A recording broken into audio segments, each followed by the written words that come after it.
Hey, Megan Scully, and this is the Limerick Post Show. And joining me now is Keith Walsh. How are you getting on? Meghann, how's it going? I'm good. I'm good. It's a beautiful November overcast, dark day here in Kildare. How is it in Limerick? Same. I think we got a bit spoiled there with the nice, clear blue skies. We're like, oh, it's lovely and sunny. And I was like, you know what? Even though it's cold, it's lovely. And then waking up and then seeing the fog and the mist and the grey, it's like, oh yeah, no, that's the November day that we were looking for. Yeah. I was over in Galway yesterday. It was blue skies. It was beautiful, but it was cold, and I wasn't like it was. The summer just dragged on, didn't it? It kind of like didn't get cold at all until yesterday. And I was like, oh yeah, I forgot about this. I know it's incredible. Like the temperature, it's funny in Ireland, it gets cold this time of year every year, but yet every year we're like, gosh, how's it come so cold? So the surprise, yeah. The reason, of course, we're talking is your new show, Pure Mental. Now, I've seen you've already kicked it off, but talk to us about putting the show together in the first place. How did that come about? Well, it was I was writing some stuff. When I finished up on 2FM on the breakfast show, I started going to therapy. Just to kind of try and figure out, what was going on in my head and what to do next with my life. And, I suppose for a man in his 40s, when something significant like that happens, it's probably a good idea to check in with somebody, maybe a therapist, make sure you're good, and make sure it doesn't sort of take you down. So yeah, so through therapy, I started writing stuff. I did a creative writing course, and I started writing short stories about myself, a lot of stuff that happened to me in my life, growing up in Athlone and stuff, and stuff that happened to me more recently as well. And I just had this bunch of stories that I sent to a friend of mine, Janet Moran, who's an actor and director, and we went to college together. We studied acting together, actually. And I sent the stories to Janet. I said, look, what do you think of this stuff? And she said, oh, it's good. I reckon we could do a one-man show if you're up for it. So myself and Janet wrote a one-man show, and now we're touring about 2 years later through it's a real COVID baby. We're finally getting to tour it. So that's kind of the short story, the long short story.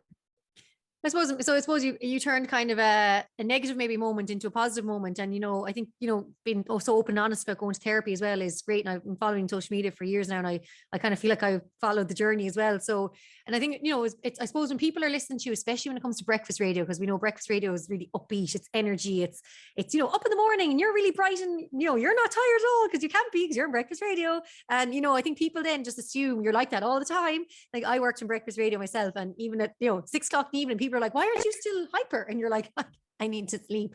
So I think people build up this persona of who you are and what your personality is. And they kind of forget that, what, people who work in media can also have down days. And, we also need to kind of check in with ourselves.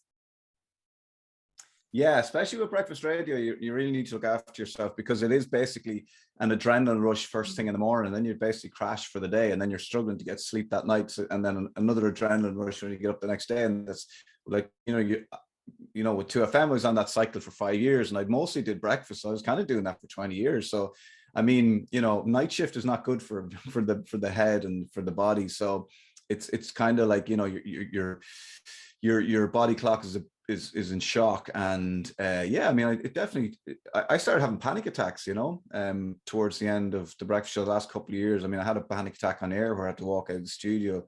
I don't think anybody really noticed. Thankfully, Bernard and Jen just sort of picked up the slack time. But, that was a real sort of wake up call, I suppose, for me, that I needed to look after. Your body will tell you when you need to, your mental health will come out physically somewhere, and if you're having, if you're having panic attacks or the stuff like that happen, that, it's a sign that you need to go to your mental health gym, go back to the mental health gym and make sure that everything is okay. But yeah, it's a kind of a roller coaster emotionally and physically and mentally. And I just ended up sort of like spent at the end of it. And yeah, I can remember times saying to my wife, like, I have no words left. I've used them all up on radio today. There was a lot of times where I didn't want to socialize. I didn't want to talk to people. I had nothing to say. Like, I found it very difficult to talk to people, because I'd be wrecked and done. And, I've done from keeping the energy up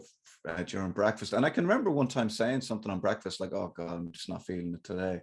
and the producer saying, you don't say that, you don't say that, you don't say that on breakfast radio, you don't say it's not real, you don't say you're not feeling it today, you don't say you're not tired, or you don't say you're tired. And you know, that's kind of hard to just keep that going as well. And maybe we just need to be, I mean, I'm not suggesting that Ian Dempsey comes on and starts saying, lads, I'm wrecked today, I'm just going to play tunes, but maybe we need to be a bit more real, you know.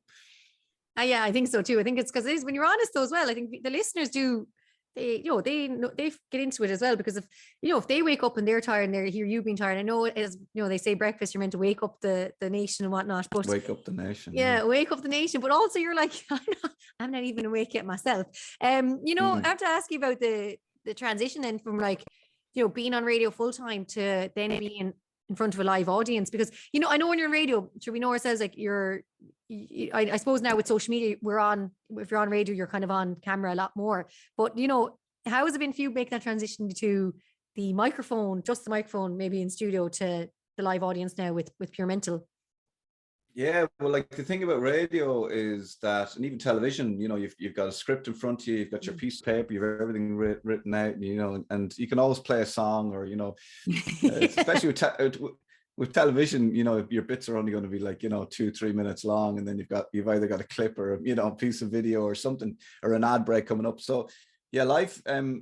I have a lot of respect for a lot more respect. I had a lot of respect, but a lot more respect for performers and theatre people, because it's full on. Like once I get on that stage for that hour, I can't walk off. I can't sit down. I can't take a break. I can't say, like, I'm totally in. I mean, and it is in character. I know I'm playing myself, but it is like a version of myself, and it is like you're on stage. You've got to project. You've got to use your face. You've got to sell everything. And you've got to keep the audience going. And you've got to keep that ball up in the air so that people are interested. You can't drop it. So that's an hour of like high sort of energy. And once there's been moments where I'm just like, had a moment, I think we're 3-4 shows in now, had a moment one night where I started having that panic attack feeling, on the stage, and I was like, just keep going, just keep going, just keep going, because you can't walk out of the studio, you can't leave the stage, you can't, but whatever it was. And I think it was probably a physical thing for me. I just hadn't been taking my vitamins, I needed more vitamin B or something, but I felt on stage, I was like, I'm panicking here, I'm going to leave. But thankfully I was very well drilled by my director, and the script I had inside out, upside down. So I was able to just keep going on autopilot until I sort of regained my composure, but it's tough. Yeah. I mean, look, it's hard to sort of complain about doing a show, like basically what's, a theater show, but it's tough. And for me, like, I did study acting in college, but that was, definitely over 20 years ago. So maybe 30 years ago. So,